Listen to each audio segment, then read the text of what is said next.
আসসালামু আলাইকুম। এখন আমরা দেখবো যে কিভাবে চায়নাতে মেট্রো রেলে জার্নি করতে হয়।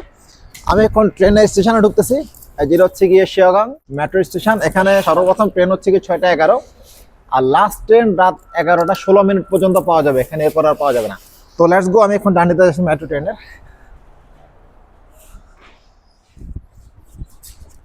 নিচে নামলাম, এখান থেকে আমরা একবারে ট্রেন পর্যন্ত পৌঁছে যাব। এটা হচ্ছে গিয়ে স্টেপ 3।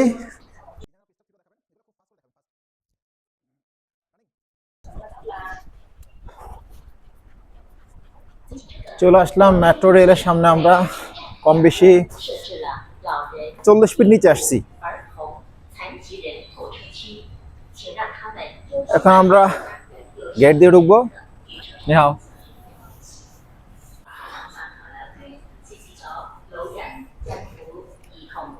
এই যে টিকিট কাউন্টার, টিকিট নাই, তো এখন আমি টিকিট কাটবো। ইংলিশে গেলাম 2 ইয়েন, তারপর আমি ক্যাশ পে করব। ক্যাশ পে করার জন্য ক্যাশ চালু হয়েছে, এখানে 2 আরএমবি দিলেই হবে। আমার কাছে 2 আরএমবি ক্যাশই আছে, এই যে 2 আরএমবি ক্যাশ আছে আমার কাছে। একটা দিচ্ছি, নিল, আর একটা দিচ্ছি সে। এই টাকাটা কোনো একটা সমস্যা আছে, সেটা ফেরত দিয়ে দিয়েছি, আমি আবার দিচ্ছি এটাকে। হয় না অনেক ক্ষেত্রে জাল টাকা, জাল নোট। হ্যাঁ, এটা দেওয়ার সাথে সাথে এখন দেখেন আমার এখানে চলে আসছে আমার টিকিট। এই আমার টিকিট এখানে পেয়ে গেলাম, মানে টিকিট পেয়ে গেছি আমি। ঢোকার জন্য প্রত্যেকটা মেশিনের ব্যবস্থা আছে, এখানে কয়েন দেওয়ার ব্যবস্থা আছে গোল করে। এটা হচ্ছে কি কয়েনের জায়গা। একই সময় কোনো এখানে থাকে, কয়েনের জায়গাটা খুঁজে নেবেন আর কি আপনি। তো আমি ঢুকছি, কাজ করলো। এখন আমাদের স্টেশনের দিকে। আপনি যখন নামবেন, নামার পরে আপনাকে যে জিনিসটা দেখাতে হবে, যে এখানে দেখেন, এখানে প্রত্যেকটা পার্ট দেওয়া আছে সুন্দর করে, যে আপনি কোথা থেকে কোথায় যাবেন। আমি টিকিট কেটেছি এখানে, আমি যেখান থেকে উঠছি সেটা হচ্ছে শিয়াগাং, যেটা লাল হয়ে আছে, সেটা হচ্ছে শিয়াগাং। ট্রেনটা শুরু হচ্ছে 8:28 থেকে শুরু, ওটা ওদিক থেকে আসছে। যে পার্টটা হয়ে আছে আপনার লাল হয়ে আছে অথবা অ্যাশ কালার, ওই পার্টটা জার্নি করে ট্রেন চলে আসছে। এখন যাবে হচ্ছে যে পার্টটা ব্লু কালার, মানে গ্রিন কালার দেখাচ্ছে, ওইদিকে ট্রেনটা যাবে। তা আমি শিয়াগাং, মানে যেটা লাল হয়ে আছে, আমি এখান থেকে টিকিট কাটছি। আমি যাবো হচ্ছে গিয়ে কালচারাল পার্ক, মানে 8:14 যেটা, আমি ওখানে যাব। সো ট্রেনের ভিতরে সেম সিম্বলটা দেওয়া আছে, আপনি কোথায় আছেন কোথায় যাবেন সবকিছু এখানে দেওয়া আছে প্রত্যেকটা ট্রেনে। আর আপনি কোথায় আছেন সেটা বড় করে এখানে দেওয়া আছে, দেখেন শিয়াগাং বড় করে দেওয়া আছে 8:20, এখানে আপনার অবস্থান। আর ট্রেনটা কোন দিকে যাবে, বাম দিকের দেখেন তিরকা চিহ্ন দেওয়া আছে, ট্রেনটা ওই দিকে যাবে। ওকে, এটা প্ল্যাটফর্ম নাম্বার কত, এখানে 1 দেওয়া আছে। আপনার টিকিটের গায়ে যখন আপনি সার্চ করবেন, তখন আপনাকে সব বিস্তারিত বলে দেবে আপনি কোন টিকিটে জার্নি করছেন, কোন দিকে যাবেন। আমাদের স্টেশন চলে আসছে, আমি যেখানে যাব আমি এখন সেখানে নেমে যাব। কালচারাল পার্ক আমাদের স্টেশন। জাস্ট গেট খুললো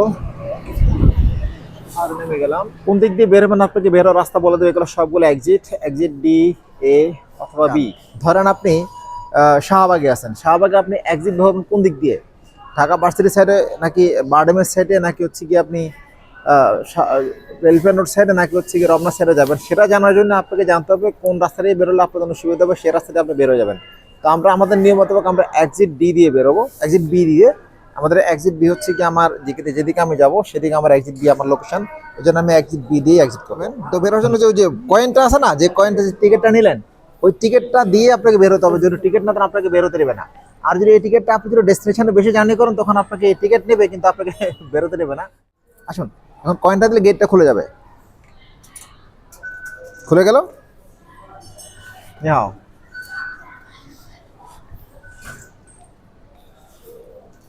এখন আমরা এই দিক দিয়ে চলে যাবো, আমাদের এক্সিট বি, আমাদের ডেস্টিনেশন ওদিকে।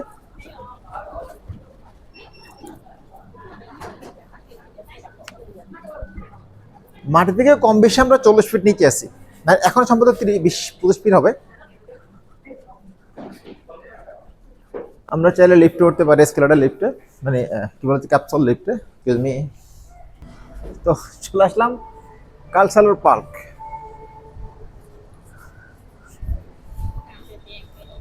হ্যাঁ, একটু সন্ধ্যা হয়ে গেছে, কিন্তু কিছু করার নাই, অনেক জায়গায় যেতে হয়েছে। নট ব্যাড, এখানে এলাকাটা চমৎকার, আরেকবার এখানে এসেছিলাম কাজে, পরিবেশটা সুন্দর। I love this kind of environment. আমাদের দেশে এর থেকে ভালো এনভায়রনমেন্ট আছে। হাতিরঝিল খুবই চমৎকার এনভায়রনমেন্ট আমাদের দেশে।